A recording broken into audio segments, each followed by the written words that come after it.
All right, I think I'm live. Cool. So don't pay any attention to my don't pay any attention to my background or whatever because I got to get some stuff hooked up on StreamYard. So I'm just doing this for this first time, but I had to do this because there was a little rumor today that Tony Stark might be responsible for the creation of the Fantastic Four. And so I just had to live stream about that because it's absolutely ridiculous. So I'm going to talk about that in a little bit. I'm going to give folks a few minutes to come on, see if people will come on and check me out. Otherwise, I'm just going to start ranting. Simple as that. Oh, I've got one guest. When you get here, post a comment so I know who you are, so I know that you're here. So let me know so I can shout you out. Let me know so I can shout you out. Let me know so I can shout you out. Let me know so I can shout you out. Somebody's watching. Put a comment. Post a comment so I can see who that is so I can shout you out. Okay? So anyway, I'm going to talk about Tony Stark and the other MCU geniuses and how I think the Fantastic Four should get into the MCU. Okay? So I'm going to give it just a few more minutes, and then I'm just going to jump on in. So when you come on, make a comment so I can shout you out. Okay? All right. Mark. What's up, Mark? How you doing, man? So good to see you. Glad that you're here. Okay?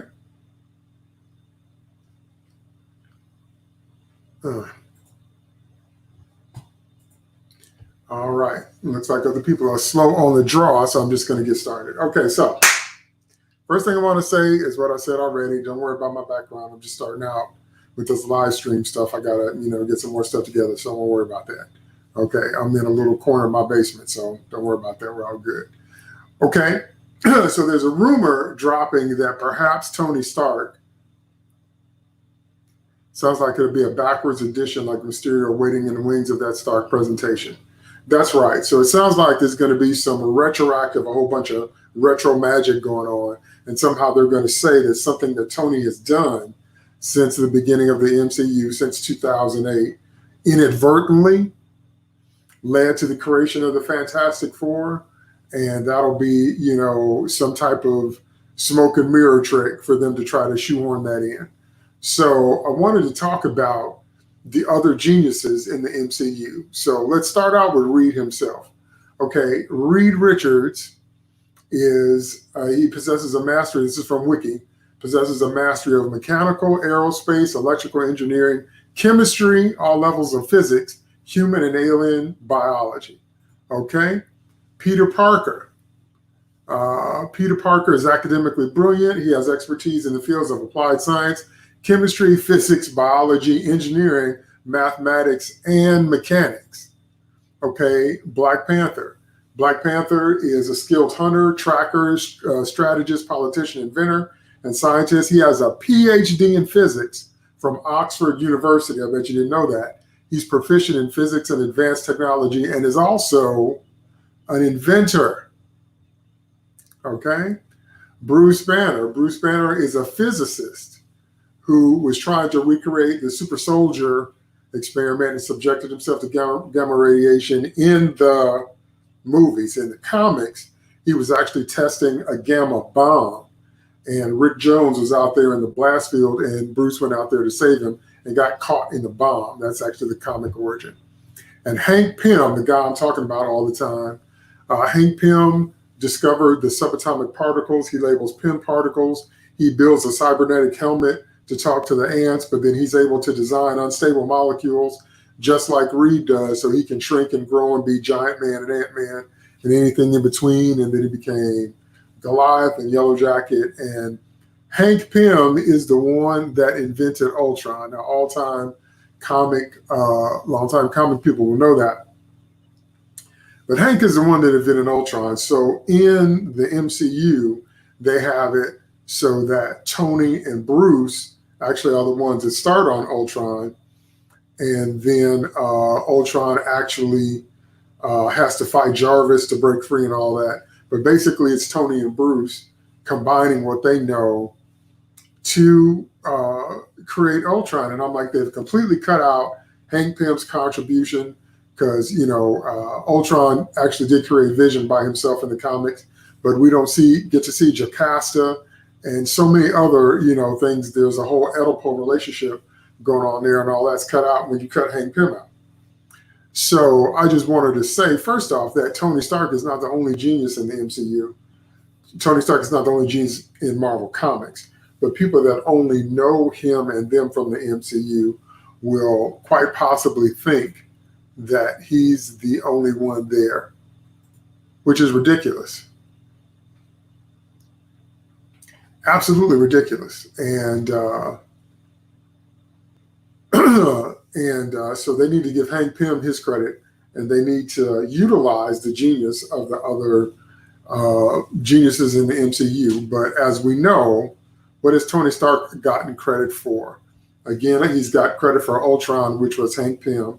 It was actually Tony and Bruce that did Ultron. Now, in the comics, Ultron created Vision all by himself, but in the movie, it was Tony and Bruce and Thor and Jarvis, because Vision is actually a combination of all those different kinds of things, plus the Mind Stone. Okay? In Spider-Man, there's been a raging debate for quite a bit of time now about Tony Stark basically becoming Uncle Ben or taking over the Uncle Ben function. So there's a brief mention of Uncle Ben with his initials on a briefcase, and people that have been arguing that that's acknowledging him and that's all the nod you need. And so we went around and round and round and round about that for months, because you can't have Spider-Man without Uncle Ben. Okay, Uncle Ben is the very heart, the very soul, the very motivation.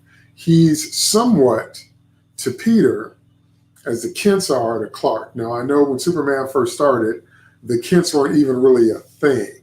The Kents didn't become a thing until the Superboy issues. And when they started doing the Superboy runs, that's actually when the Kents were introduced and became a more stable part of his mythos. And of course, when they did Superman the movie in '78, they were a strong part of it, showing that, they were the ones that influenced his values. And the same thing was true in Man of Steel, except Man of Steel, they turned all that upside down in their head. But anyway, so Uncle Ben is the whole reason, Uncle Ben and his death is the whole reason that Peter became a hero, because I want you to remember that when Peter got his powers, he was using his powers to wrestle. So he wanted to become famous and he wanted to become rich. He didn't want to reveal his identity, but that's what he thought his spider powers were for. Then he let a thief go that had robbed the wrestling manager, and Peter said that wasn't his problem and stepped back and let him go. That same thief later on killed Uncle Ben. That's when Peter did not actually say the line, "With great power comes great responsibility." That was actually in the narration. So Stan Lee kind of said that line. What is Mark saying? What about start giving the grants or I didn't really help him. And that's, sorry, can't be the only genius in MCU. And I'm going to say possible.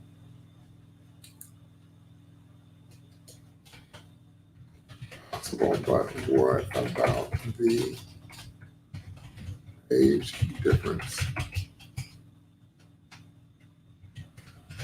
Because Reed and Tony relatively same age.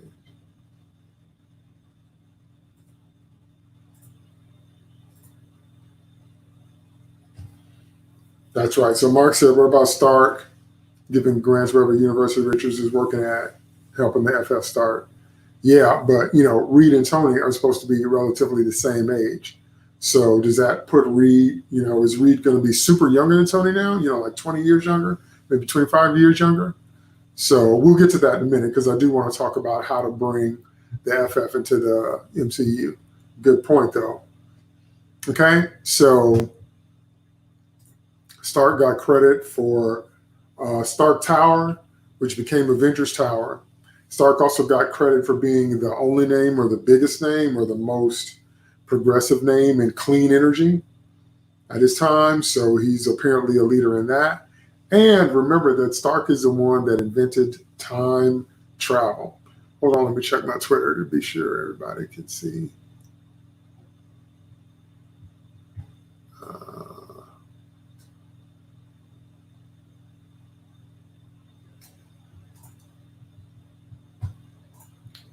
I'm gonna say, guys, come on over. Come on over right now. Okay, so hopefully we can get some more people in here. So he's got the name for clean energy, but also he time travel. He invented time travel in about 5 minutes. So they came to him and told him, you know, time travel is the only way that we're going to get everybody back or have a chance to get past the blip or resurrect dead people or whatever. And he's like, no, we shouldn't fool with it. Butterfly effect. And then 5 minutes later, he was like, sure, okay, why not? So then he jumps into it. And in about 5 minutes, solves time travel. And the kind of stuff that they said about how time travel works was absolutely ridiculous. It was absolutely ridiculous in terms of the plot holes involved, especially when they take the Infinity Stones back. And, anyway, that's another conversation. So the point I'm trying to make is that Tony Stark gets credit for all of this stuff. And it's absolutely ridiculous. And,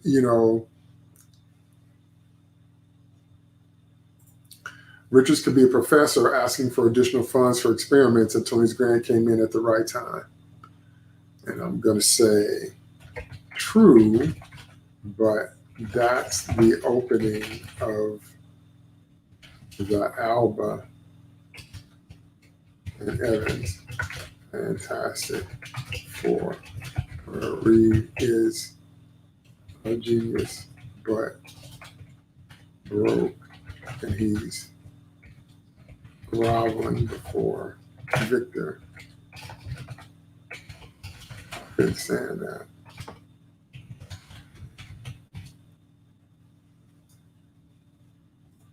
Okay, now my answer was true, but that's the opening of the Alvin Evans Fantastic Four. The Reed is a genius, but broke, and he's groveling before Victor, and I couldn't stand that. Okay, because I couldn't stand that kind of opening. So, Tony's always going to take credit. Remember that in Spider-Man Far From Home. What were the glasses? It was Dead, I'm Still the Hero, something like that. I forgot what the acronym is. Mark, tell me what the acronym was for the glasses that Peter had. Even dead, Edith, that's it. Even dead, I'm still the hero. Even dead, I'm the hero. Okay? That got on my reserve nerve. So I really don't want Stark to have anything to do with the creation of the Fantastic Four. I don't want Reed to be beholden to him. I don't want him to have inadvertently did something which, caused them to have their powers. I don't want Stark to have anything to do with the Fantastic Four. Okay. So that's just me. So, oh, great. My picture, Edith, that's right. So, so I'm just not down with that at all. So we've talked about the other geniuses in the MCU, Reed, Peter, Bruce Banner, T'Challa, and Hank Pym. Now let's talk about some ways that the Fantastic Four can actually get into the MCU. There's been all kind of debate upon this. And one very, very strong possibility is that the Fantastic Four got their powers just like they did in the comics by stealing a rocket, which is mind-blowing that Reed was able to pull that off. Because how can you steal a rocket? How can you break into NASA and there's no fail-safes, there's no security, they can't remotely shut anything down, and you actually managed to activate and fire up a rocket and take it into space? But it was the 60s, so we'll cut them some serious slack. So in the comics, Reed tries to convince Ben to be a pilot. Ben says he doesn't want to go. Susie calls him a coward. And that's why Ben goes, because he says he can't stand the idea of Susan thinking of him as a coward. Because as longtime comic readers know, Ben had feelings for Sue. He didn't act on it because Reed and Sue were, doing whatever they were doing. But Ben has always carried a secret torch for Sue, if you didn't know that. And Johnny said he wasn't going to let his sister grow up there without him. So anyway, so they go on the rocket, and they get bombarded by the cosmic rays, and the shields that they thought were in place actually didn't work. And so that's when they began to get bombarded with the rays to get their powers. Now they kind of used that, and I kind of like the tweak in the Jessica Alba, Chris Evans first movie, because they were on that station. What I didn't like was Dr. Doom being there, which is absolutely ridiculous. Even Stan Lee himself said, we've never had an accurate Dr. Doom. But they kind of tweaked it to have them be on the space station, and the shields failed, and Ben was outside, so he got exposed maybe to a higher concentration of the radiation, and the other three were inside, and so they did have some shields, and so maybe that's why they could turn it on and off. So I actually did like that. That's the comics. So if they do that, that happened in the 60s because it was all about beating the Russians into space. Well, how about, they got trapped in the negative zone at some point after that, and they stayed in the negative zone as far as they were concerned. Maybe, 5 or 10 minutes have passed, and then they come out and it's 2020 or 2025 or whatever, and they have to adjust to this new world. Now that setup can be pretty much the same setup as Captain America when he wakes up in the modern day, and he realizes he's been frozen, and now he's 90 something years old, and he's got to adjust to modern times. That's entirely possible. Okay, so there'll be a lot of fish out of water, or heroes out of time jokes, kind of like with Cap or whatever, but they can still do it. They can absolutely pull that off. A lot of other people have said that what they want is the ultimate FF, and the ultimate FF went into the negative zone and got the powers that way. Now that's the origin that they used for the Fanforstic movie in 2015 that everybody hates because it was awful, and it's not even watchable.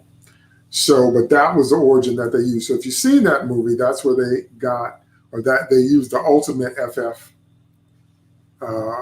They used the ultimate FF origin in Fanforstic 2015, except Sue wasn't with them, but she ended up getting powers anyway because the rays, the goop came and got her, which was ridiculous.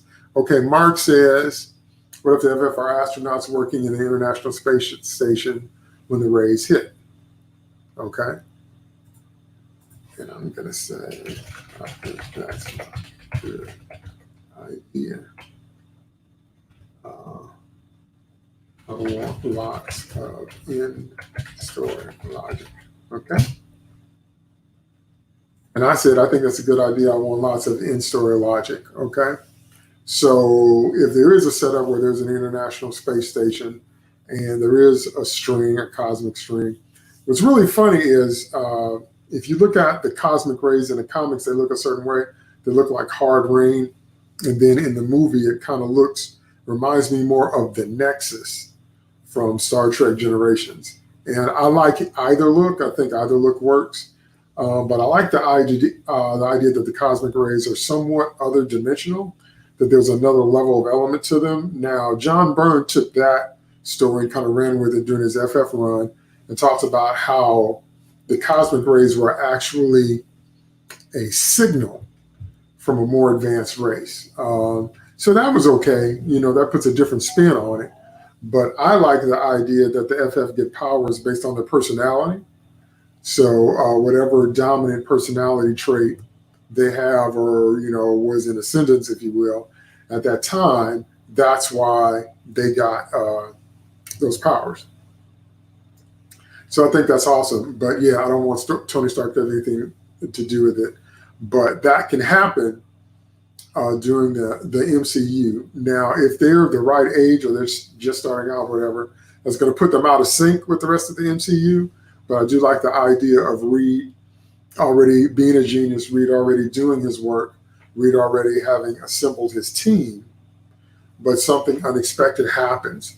Or I also like the idea, if we're going to make them just a little bit older, that what happened to the Fantastic Four happened. We can either put it all the way back in 95, like with Captain Marvel, or we can put it in 2008 or somewhere in between. Maybe we can put it right after September 11th. We can make it in 2001 or 2002 to give them some time to maybe catch up age-wise, unless they want to skew them a little bit younger. But the point I'm trying to make there, what I'd like to see there is that the Fantastic Four have been around, but in hiding. So perhaps they were working for the government, or if they weren't working for the government, the space station idea is a government project, and they were under the auspices of the United States, and then this accident happens. So the government doesn't want what happened to them to get out, especially if once we start talking about the costumed heroes coming up, and the Hulk is a monster, but everybody else is cool and a supermodel and all that different kind of stuff.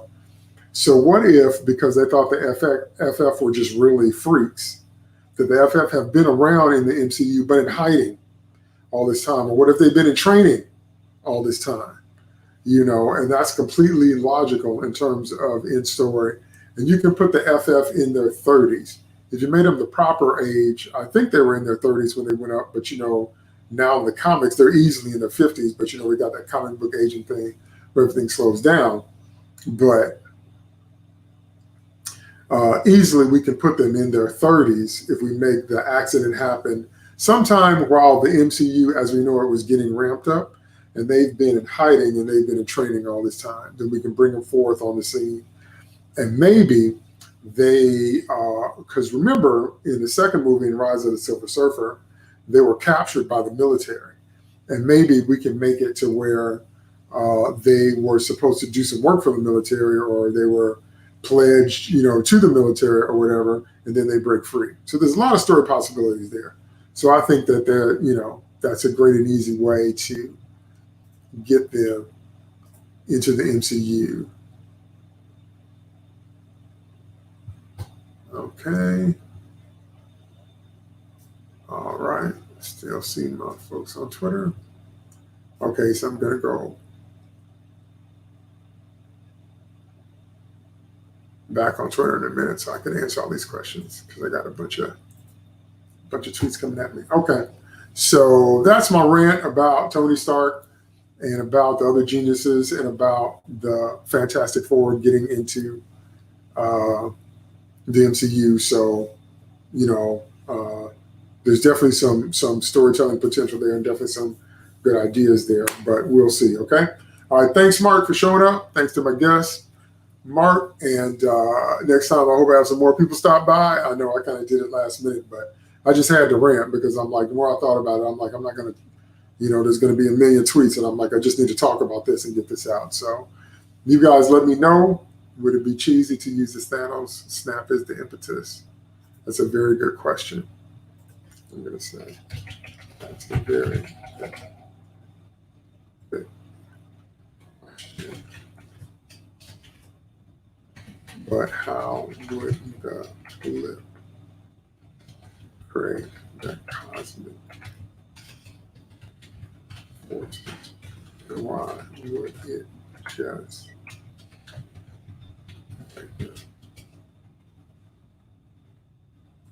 Okay, so I said, Mark said, would it be cheesy to use the Thanos snap as impetus? And I was like, it's a very good question about how would the blip create the cosmic forces, and why would it just affect them?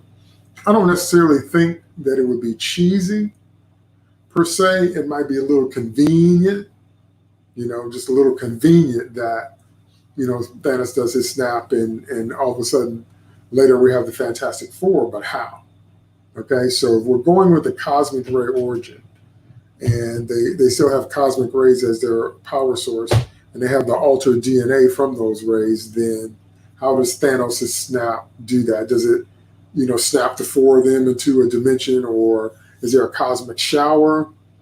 And maybe they were up in the atmosphere, or do we find out that they're more susceptible to cosmic rays? I mean, is that how we do that, or what? You know what I mean? So I'm a big stickler for in-story logic. So if we're going to do stuff, I don't mind taking chances. I don't mind innovation. I don't mind retcons. Negative zone idea, the stuck in limbo, absorbing rays, changing them, then snap, reverse them back to our reality. Oh, no, that's pretty awesome. They're stuck in limbo. They're absorbing, the different rays from the negative zone experience, giving them their powers, changing them. And then when Thanos snaps, then that actually pulls them out here back into our reality. Now, that's a really good idea. That's really, really cool. We'd have to be sure, I'd have to think about that more to be sure that there's no more plot holes or plot logic, because it's just them. And so it still kind of has to be like them, like Fanforstic, or it can't, it's got to be some type of tether out here in the real world that got them stuck in the next zone in the first place. And then when they come out, it was like the comics, they just crash landed in a module and they discovered they had powers when they landed. But just about every other incarnation of them have had them be around people and, attached to something. So when their powers began to manifest, other people see, which I think would be cool. But that means we'd have to sacrifice the idea of them being the first family of Marvel Comics, because I've always had this desire for the Fantastic Four to be reverenced. Because, I always thought that they should do the slow motion walk, or they should do the hero walk, they should do the cool walk. So when they show up, wherever they show up, it should be in slow motion, and everybody else's mouth should drop open. Captain America, Iron Man, well, he's old, Iron Man's dead, but whoever's left, their mouth should drop open, because the Fantastic Four have been legends that they've heard of, but they've never really seen them. So if we do it that way, where the Fantastic Four are created around the same time, then nobody's going to know who they are. So that has some storytelling possibilities, but I really don't like the idea of giving up the reverence and the awe and the history and the fact that they are the first family of Marvel Comics and all the props and respect that would come with that. So that's what I mean. We'd have to weigh those ideas out, because there's always checks and balances. There's always pros and cons. There's always, stuff you gain and stuff you have to give up with whatever storytelling idea you use. So yeah, I do like those ideas for sure, but I like the idea that they were active and got lost, and maybe they've been honing their powers even more, but that they were a solid, cohesive unit. And even though they were family, they were still a family. And there's a contrast between the Fantastic Four and the Avengers, because the Avengers, what they do is they basically smash stuff. That's what they do the best. And so you kind of have to point the Avengers like a big bullet. Okay, Captain Marvel and War Machine. Let me just show that. Excuse me. Excuse me. Captain Marvel and War Machine are in the Air Force. Maybe they'd be the ones all by the FS return. Possible. That's a good possible idea too. And so we would definitely have to make the FF old enough to have been adults when Captain Marvel was created, and when War Machine, when Rhodey was in the service, but still young enough to, realistically pull off their adventures. And, eventually they're going to bring in Franklin and Valeria as well. Now, I seriously doubt this is going to happen, but I hope they bring in Agatha Harkness. Hope they bring in their mysterious babysitter for the kids, because I always loved her stories. There's just so much FF lore to pull from, but I don't know if the MCU is going to do that or not, because basically when they brought in Spider-Man, the best appearance of Spider-Man was a Civil War appearance. In both of Spider-Man's Sony/Marvel movies, he's basically Miles Morales. He's basically Peter as Miles, and everything about his background and his backdrop and his supporting cast in particular and his life is Miles's life, not Peter's life. And they completely minimize Peter's genius with the webbing. And so they tried to fix that in a little bit in Far From Home. So he has that scene on Stark's plane where he's building stuff, but it's not the same. It hasn't been the same. So the Spider-Man movies have been just like the Batman movies. They seem to focus on one aspect of his overall character, and they tend to zoom the camera in on that. But just like they've never really given us good Batman fight scenes, except for the warehouse scene in Batman vs. Superman, we've never really seen Peter's genius like it needs to be. And I don't want any of that to happen to the Fantastic Four. I want Reed's genius to be on full display. I want to see them, show the master of their powers. I want, to see Agatha Harkness, Franklin, Valeria, Annihilus, Galactus, Doctor Doom, just everybody in their backstory. Because they really could fill a whole cinematic universe by themselves. But if they're going to be integrated in the universe with whatever Avengers are left, then I think, since they're the first family, that they deserve their propers. So, call me crazy, but that's what I'm thinking. Okay? All right. Well, I'm going to bounce for now. Anyway, I want to thank Mark for stopping by. I'm going to step back on Twitter, and I'm going to be doing some more of these live chats, so I will let you know. Don't forget to like this video, subscribe to my channel, share this video, and we will talk again soon. Thanks.